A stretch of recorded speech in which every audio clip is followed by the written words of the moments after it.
Hey everyone, welcome to my channel. Today, our topic is IP addresses. Ever wondered how your phone gets movie or how your computer loads a YouTube video? It's all thanks to an IP address. In this video, we'll break down what an IP address is, why it's important, types of IP addresses, and how they work. So, let's start the video. What is an IP address? Think of your home address. It tells the postal service exactly where to deliver your mail. An IP address is like that, but for the internet. It's a unique number that identifies every device connected to a network, whether it's your computer, smartphone, smart TV, or even your smart fridge. It's how devices find each other online and how data knows where to go. Without it, your data would be lost in the vast digital world. It's essentially the internet's postal code.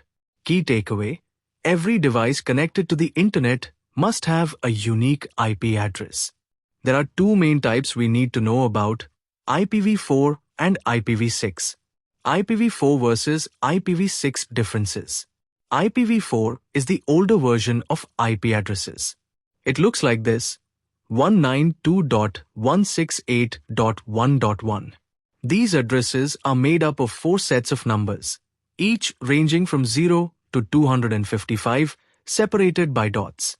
The problem is, we ran out of IPv4 addresses. As the internet grew, we needed more. That's where IPv6 comes in. It's the newer version, and it looks quite different, like this: 2001 DB8 1. IPv6 uses a combination of numbers and letters, and it can support a vastly larger number of devices. Think of it as upgrading from a small town's zip code system to a global positioning system that can pinpoint every location on Earth. This massive expansion was crucial for the continued growth of the internet and the explosion of connected devices. IPv6 addresses are 128-bit.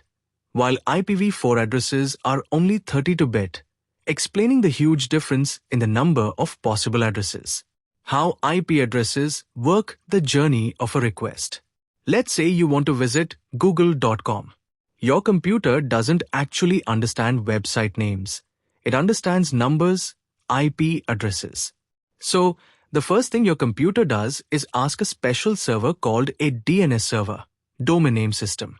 The DNS server acts like a phone book for the internet, translating the name google.com into its corresponding IP address. Once your computer has the IP address, your request travels across the internet. It hops between different routers, which are like traffic directors on the internet highway, guiding your data towards its destination, Google's servers. Google's servers then send the webpage data back to your IP address, and your computer displays it for you. This entire process happens incredibly fast, usually in a fraction of a second. Think of it like sending a package. You need the recipient's address, IP address, and the package goes through various postal offices, routers, to get there. Public versus private IP addresses. Your router, the device that connects your home network to the internet, has a public IP address. This is the address that's visible to the internet. However, the devices inside your home network, like your phone and laptop, have private IP addresses. These private IPs are used only within your local network and are not directly accessible from the internet. This setup adds a layer of security. It's like having a street address for your house, public IP, and individual room numbers inside, private IPs. This is also how network address translation, or NAT, works. Your router uses its single public IP to manage traffic for all the devices on your local network, keeping them hidden from the outside world. Private IP addresses typically fall within specific ranges, like 192.168.x.x or 10.x.x.x. Dynamic versus static IP addresses. Most home users have dynamic IP addresses. This means your IP address can change periodically. Think of it like renting an apartment. Your address might change if you move. ISPs, Internet Service Providers, use dynamic IPs to manage their pool of addresses efficiently. Businesses or servers, however, often use static IP addresses. These IPs stay the same, like owning a house. A static IP is important for servers because they need to be reliably accessible.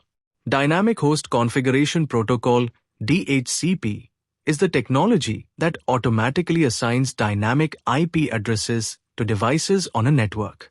A static IP address is useful for things like hosting a website or running a game server where you need a consistent address. Why IP addresses matter? IP addresses are absolutely fundamental to everything we do online. They're essential for browsing the internet, online gaming, streaming videos, securing networks, connecting smart home devices, and much, much more. They're the very foundation of internet communication. They enable location services, allowing websites and apps to know your general location based on your public IP. They can be used for network troubleshooting, identifying devices causing problems on a network. To recap, IP addresses are the unique identifiers that allow devices to communicate on the internet. We have IPv4 and IPv6, public and private IPs, and dynamic and static IPs. Understanding these concepts helps you appreciate the complex, yet elegant, network that powers the internet. And that's it for today's video. IP addresses are the backbone of the internet. Without them, online communication would be impossible. If you found this video helpful, don't forget to like, share, and subscribe to my channel for more tech content. Got any questions or thoughts?